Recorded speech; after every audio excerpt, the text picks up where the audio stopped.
أيها المسلمون أيها المسلمون. Tahukah antum bahwa Insinyur Soekarno itu ketika akan memproklamasikan kemerdekaan Indonesia di tanggal 17 Agustus itu, yang 9 Ramadan itu, tahun 1945 jam 10 pagi itu kan beliau sakit. Sakit beliau. Siapa yang dengan izin Allah Subhanahu wa taala berikhtiar membantu beliau? Itu orang muslim. Sampai mewakafkan rumahnya. Syekh Faraz bin Marta nanti, keturunan dari Yaman, Masya Allah, mewakafkan rumahnya di Jalan Pegangsaan Timur nomor 56 itu. Itu bukan non muslim, orang Arab. Saudara kita gitu kan. Itu mereka yang berjuang.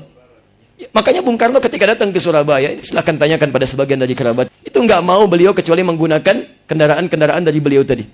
Ya, Syekh Farad yang memberikannya, ngasih madu Arab di situ, sampai kuat kembali, sampai pulih kembali, sampai ketika diproklamasikan kemudian kemerdekaan Indonesia, siapa yang berjuang? Orang Islam. Siapa yang bantu? Orang Islam. Makanya agak aneh sekarang, yang jajah non-Muslim, orangnya orang Belanda, ada orang Portugis, ada orang Jepang. Kok sekarang pada sinis pada orang Arab? Orang Arab gak pernah jajah orang Indonesia. Orang-orang gak pernah berbuat sinis pada orang Indonesia. Mereka yang bantu kemerdekaan kita, yang mereka menyokong kebaikan kita, Muslim bertemu dengan kita, berintegrasi dengan kita, bersinergi dengan kita. Kenapa sekarang jadi pada rame? Barangkali agak kurang sehat saat ini ya. Ini poinnya. Apa yang salah gitu kan? Saya masih punya salinan suratnya tuh dari Insinyur Soekarno, ya presiden pertama kita, kepada keturunan cucu-cucunya Syekh Faraj itu. Sampai ketika beliau pindah ke Bogor, tuh sering ke Bogor. Ya sampai ke istana di Batu Tulis itu sering ke situ. Di antaranya apa? Ingin bertemu dengan beliau. Ingin ngobrol, itu keindahan yang paling indah. Sampai saat memimpin pun masih ketika diasingkan, bertulis suratnya dengan siapa? Bukan dengan non-muslim, dengan Ahasan. Saling bertukar pikiran. Siapa Ahasan ini? Yang beliau tokoh Persis yang dibanggil itu. Siapa yang menginisiasinya? Di antaranya si Ahmad Sulkati. Yang kemudian nanti 1932 muncul perguruan Al-Irsyad. Di antaranya juga turunan dari sini. Jadi semuanya, keberkahan ilmunya, sinerginya, segala kebaikannya yang kita nikmati hari ini, itu tidak muncul dengan sendirinya dari perjuangan ulama-ulama ini. Tapi kuncinya ada penyatuan di antara mereka bersinergi. Tidak muncul dengan keangkuhan pribadi. Nggak ada satu mengatakan saya harus paling dominan, saya harus yang dikenal. Tidak. Semuanya mengeluarkan pengetahuannya, kemampuannya untuk melengkapi satu dengan yang lainnya. Hasilnya hadir Indonesia. Ya. Makanya sering saya katakan, ya, negara ini punya hutang yang sangat besar terhadap umat Islam. Para ulama-ulama kita. Jadi kalau sekarang orang-orang Islam dipersalahkan misalnya, atau minimal dipersoalkan, maka ada pelajaran-pelajaran yang harus kita keluarkan kembali, kita baca kembali. Kita harus baca kembali. Ya. Dan antum harus waspada betul ya. Karena tantangan kita sekarang bukan persoalan jihad secara fisik. Tantangan kita itu jihad pemikiran. Ada orang-orang yang secara sengaja menghilangkan sejarah-sejarah ini. Supaya nilai-nilai Islam tidak dikenal di Indonesia. Saya mau tanya pada antum. Mohon izin ya, sebentar aja. Antum pernah lihat uang 1000 yang dulu? Uang 1000 ya, yang lembaran bukan yang koin. Ada gambar siapa di situ? Patimura. Patimura di Ponorogo 5.000. Ya, Patimura. Siapa nama aslinya? Thomas Matulesi. Kalau antum belajar sejarah SD, SMP, buku sekarang Thomas Matulesi. Kalau saya sebutkan Thomas, yang terbayang apa? Macam-macam. Ada kereta-keretaan, ada mobil-mobilan Thomas gitu kan. Baik, ada badminton, piala Thomas. Tapi umumnya pasti non-muslim. Apalagi ditambah Matulesi. Antum tahu siapa nama aslinya? Bukan Thomas, namanya Ahmad. Ahmad Lucy. Ahmad Lucy. Ahmad namanya. Bukan Thomas. Beliau itu seorang kiai besar. Seorang pemimpin pesantren. Memimpin kemudian santri-santrinya untuk berjuang. Ya, melawan penjajah pada saat itu. Sampai kemudian dieksekusi dan meninggal dunia. Siapa yang merubah Ahmad dari menjadi Thomas? Kalau disebutkan Ahmad, apa yang terbayang di kita? Muslim. Siapa yang merubah nama ini? Nah, ini poinnya. Jadi ada yang hilang dalam perjalanan sejarah kita, sehingga menjadikan umat itu sibuk dengan perselisihan yang tidak penting, tapi melupakan nilai-nilai kebaikan ini. Saya beri contoh misal. Saya turunkan kitab Syekh Hashim bin Ash'ari. Persoalan-persoalan yang muncul yang mengganggu kita sehingga tidak bisa konsentrasi. Termasuk persoalan ini. Di kitab keduanya, namanya Risalah Ahlus Sunnah wal Jamaah. Saya beri contoh di halaman ke-11. Posisi paling kanan sebelah, bukan 11 yang paling tepat, halaman 14 lah. Kalau 11 dia paling kiri sebelah bawah.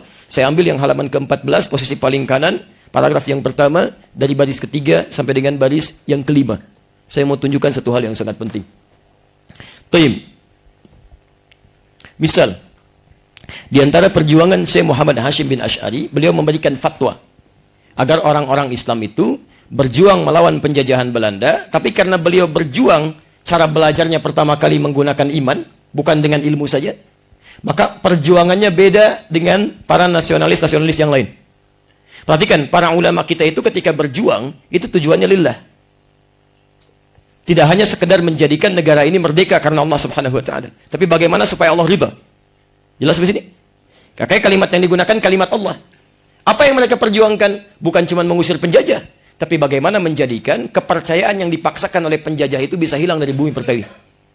Ya, saya mau gambarkan, misal dari tahun 1492 kurang lebih terjadi gejolak di Andalusia di Spanyol. Singkatnya, orang Islam dikalahkan di situ karena bersatunya antara Ratu Isabella dengan Raja Ferdinand.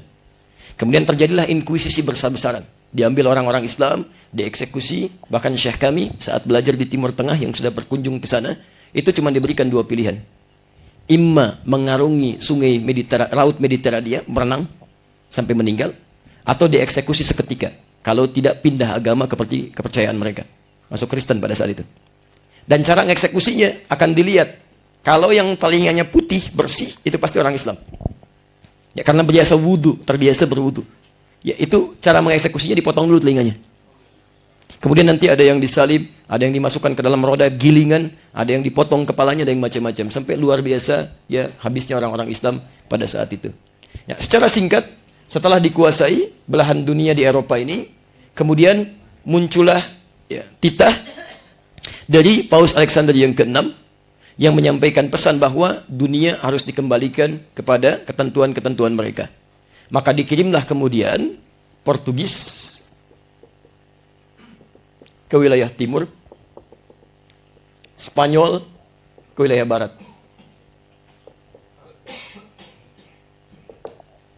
Yang Portugis ke timur, yang Spanyol ke barat. Masing-masing membawa misi 3G. 3G. Gold, glory, dan gospel. Ini sudah dikenal, tidak ada yang bisa mengingkari ini. Silakan antum cek. Gold mencari emas, mencari berbagai harta kekayaan bisa dikumpulkan. Glory melakukan ekspansi, penjajahan. Gospel menyebarkan misi, meluruskan domba-domba yang tersesat. Taib. Apa yang terjadi? Saya tepikan dulu ini, saya pindahkan ke sini. Maka masuklah kemudian Portugis secara singkat, asalnya nyasar dulu ke wilayah Goa, ke India. Kemudian kembali meng-hire Ahmad bin Majid, seorang navigator muslim. Ya, dia tidak tahu kalau dibawa untuk menjajah. Yang dia pikirkan, dikira di-hire untuk menuntun perjalanan. Ternyata masuklah tahun 1511 ke Malaka. Malaka. Lihat kalimatnya. Malaka. Ditulis dengan bahasa Arab dulu. Koinnya masih ada. Malaka ini bukan berasal dari bahasa Indonesia. Dari kata malakun, jamannya mulukun. Yang menjadi Maluku, diserat dalam bahasa lokal. Maluku. Kenapa dikatakan dengan Maluku? Karena dulu banyak kerajaan-kerajaan Islam di situ. Ada Ternate, ada Tidore, ada Bacan, ada Ambon, ada macam-macam. Jadi sudah muslim. Antum jangan sampai ada orang yang antum telan bulat-bulat misalnya. Ya, hati-hati, telan bulat-bulat itu bahaya. Jeruk aja ditelan bulat-bulat bisa bahaya gitu kan. Duren telan bulat-bulat bisa bahaya. Apalagi informasi. Baik, ada yang mengatakan wilayah timur itu non-muslim. Kata siapa? Sampai ke Ambon, ke Papua bahkan yang duluan itu muslim masuk ke sana. Sudah muslim duluan. Dari barat sampai dengan ke timur. Dari Sabang sampai dengan Merauke. Itu asalnya muslim. Kebanyakan muslim. Muslim asalnya.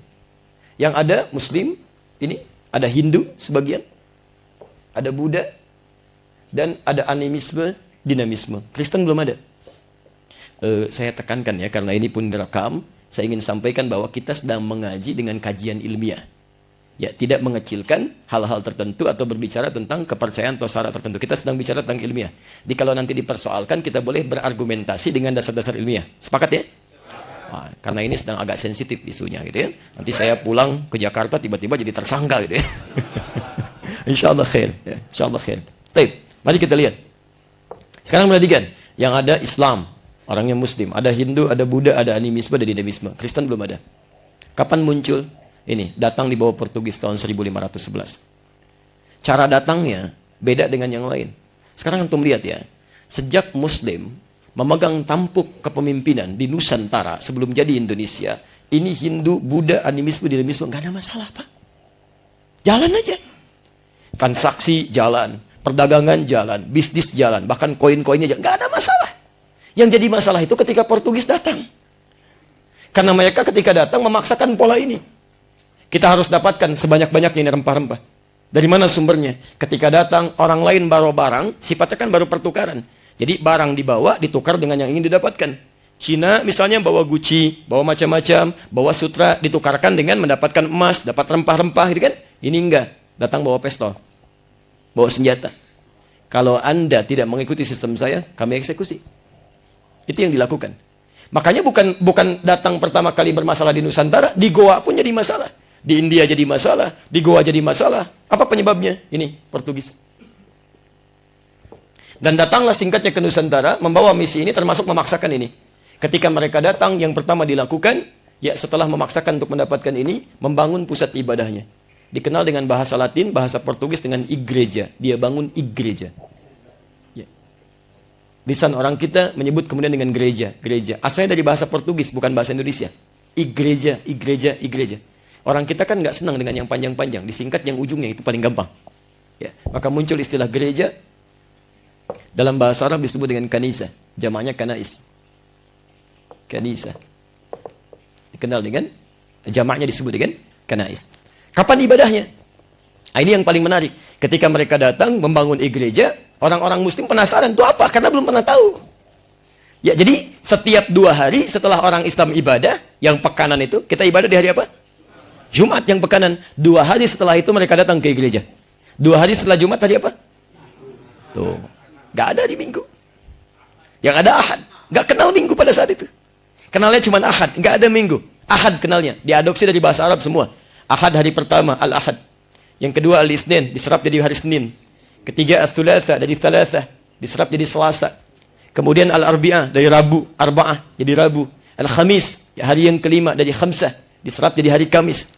Bahkan pasar yang ada di Arab. Suk Thulatha. Suk Arbi'ah. Sukul Khamis. Di Indonesia ada. Ada pasar Rebo. Ada pasar Selasa, ada pasar Senin. Masya Allah, kumpul tuh.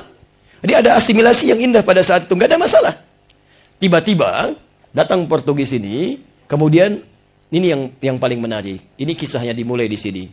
Bukan cuma mereka berangkat ke gereja sendirian, tapi mereka memaksa juga penduduk lokal untuk datang ke situ. Ada yang dibujuk dengan roti, ada yang dibujuk dengan makanan yang lain, ada yang budak pembantunya dipaksa datang ke situ. Bertanya kemana? Mereka akan menyembah Tuhannya. Kalau kepercayaan di sini kan lewat perwakilan. Kalau kita meminta kepada Allah langsung, kalau ini pada orang suci. Orang suci pada saat itu dikenal dengan Santa Domingo. Ya, Santa Domingo. Ya, Sturnel ya. Mau kemana? Kita mau ibadah nih. Pada siapa? Santa Domingo. Santa Domingo, Santa Domingo, Santa Domingo. Orang kita nggak senang yang panjang-panjang. Senangnya yang pendek. Santa Domingo kemana? Domingo, Domingo, Domingo, Domingo, Minggu. Nah, ini muncul Minggu. Silakan antum cek. Saya tinggal, alhamdulillah diberikan kesempatan. Tinggal di 5 negara di Arab. Setiap kali beraktivitas dengan teman-teman di sana, cuman orang kita yang senang nyingkat-nyingkat. Kita main olahraga misalnya kan, bisa main bola. Masya Allah. Orang Arab teman-teman kami panggilnya lengkap. Abdurrahman, panggil Abdurrahman. Abdurrahman Allah Ta'ala, wazi'ana, wazi'. Oper sini, oper. Ambil, oper. Orang kita beda. Man, oper. Li, oper gitu kan. Di, oper. Singkat. Domingo, Domingo, Domingo, Minggu. Jadi, dia berangkat. Di antara perjuangan ulama kita bagaimana mencegah ini, Syekh Hasim bikin fatwa.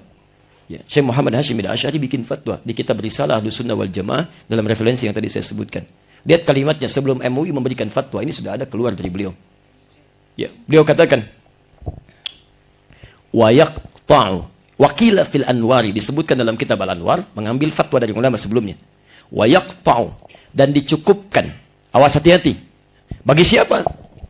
Saya tuliskan dulu sebentar supaya mudah dipahami. Langsung masuk ke kalimat baris yang kelimanya. Likulli fa'ilin fi'lan, bagi seseorang yang terlihat nampak jelas meniru-niru, mengikuti. Hati-hati, la yasduru illa min kafir, mengerjakan perbuatan yang tidak bersumber dari orang kafir. Likulli fa'ilin fi'lan la yasduru min kafir kasujudi lis-salib. Ya. Seperti ikut-ikutan menyembah kepada salib. Awas hati-hati. Awin nari, atau ikut-ikutan menyembah kepada api. Awil masyi ilal kanais, atau sekedar ikut-ikutan berjalan menuju gereja. Kanais. Bizananirihi, atau mengenakan perangkat-perangkatnya. Di beliau sudah memberikan fatwa mengenakan atribut-atribut non-muslim saja dihukumi oleh beliau sudah menyerupai itu. Dosanya besar. Dalam rangka apa itu? Bukan cuma ingin mengeluarkan fatwa, supaya salah satunya terbebas dari pengaruh-pengaruh buruk yang dibawa oleh penjajah tadi. Jadi jihadnya bukan cuma bagaimana Indonesia merdeka, tapi bagaimana kemudian nilai Islam itu tidak runtuh dengan nilai ketauhidannya. Paham sampai sini? Jadi kalau sekarang MUI memperkuat misalnya larangan untuk mengucapkan selamat ibadah di agama A. Larangan misalnya untuk ikut-ikutan mengenakan atribut. Dulu sudah ada. Dan itu digempur habis-habisan sekarang. Ada orang-orang yang entah dari mana asalnya, apa kepentingannya, tiba-tiba punya kepentingan untuk menggagalkan nilai-nilai pemikiran ulama-ulama kita. Nah, saya mau sampai ke bagian yang akhir dulu sebagai pengantar. Nanti kan besok kita lebih luas lagi untuk kita tafsirkan. Secara singkat, tidak mungkin berjuang sendirian. Mesti ada wasilah atau perangkat yang memudahkan dakwah ini. Supaya lebih cepat terjamah, lebih dipahami, dan bersinergi dengan orang-orang yang lainnya. Seperti antum sekarang, kalau Nabi kan berdakwahnya dari lisan ke lisan. Kalau zaman sekarang nggak bisa. Bagaimana caranya antum berdakwah, orang Amerika bisa dengar. Orang Arab bisa dengar, orang Cina bisa dengar. Ada media sekarang. Maka zamannya beliau ini sedang musimnya mendirikan persyarikatan, organisasi. Maka kemudian didirikanlah oleh pertama kali Kiai Haji Ahmad Dahlan karena beliau senang aplikasi, mendirikan Muhammadiyah di tanggal 18 November tahun 1912. Ingat, persyarikatannya diberi nama dengan Muhammadiyah, dengan dua tujuan tadi.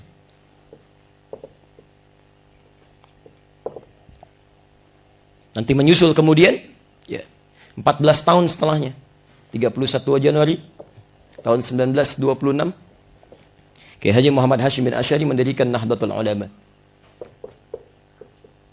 untuk mengimbangi dan melengkapi nilai-nilai turas keulamaan supaya melengkapi apa yang telah didirikan oleh Syekh Ahmad Dahlan. Nah, tapi yang paling menarik nanti kita akan bahas kenapa Kiai Haji Ahmad Dahlan memberi nama persyarikatannya dengan Muhammadiyah, apa makna di balik itu, dan Kiai Haji Muhammad Hashim bin Asy'ari, apakah setelah itu ada persoalan-persoalan? Antum bayangkan kalau NU punya persoalan dengan Muhammadiyah, tentu ketika ini didirikan Syekh Hashim pun akan langsung mendirikan.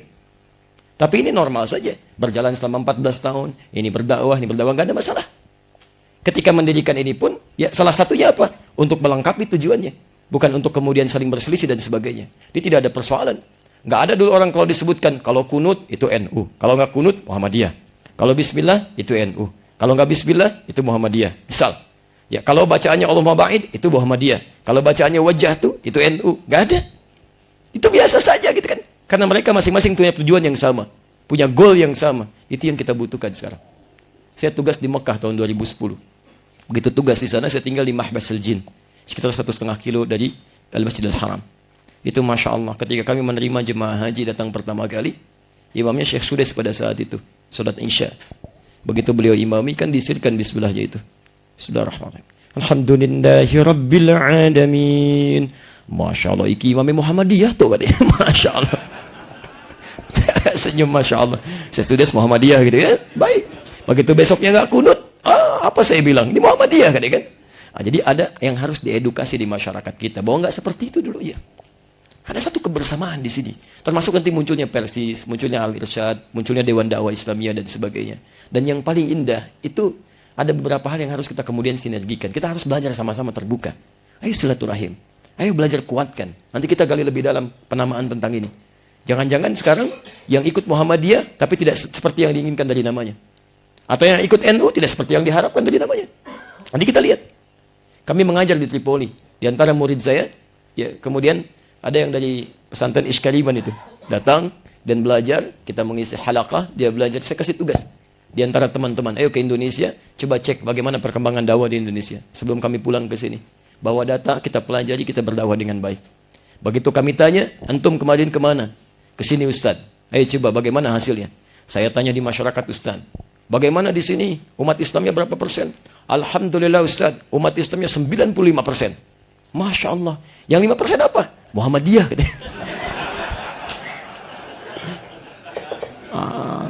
Ini ada yang tidak sampai ke bawah nih. Ada yang tidak diteruskan. Ada yang harus kita perbaiki mulai dari malam ini.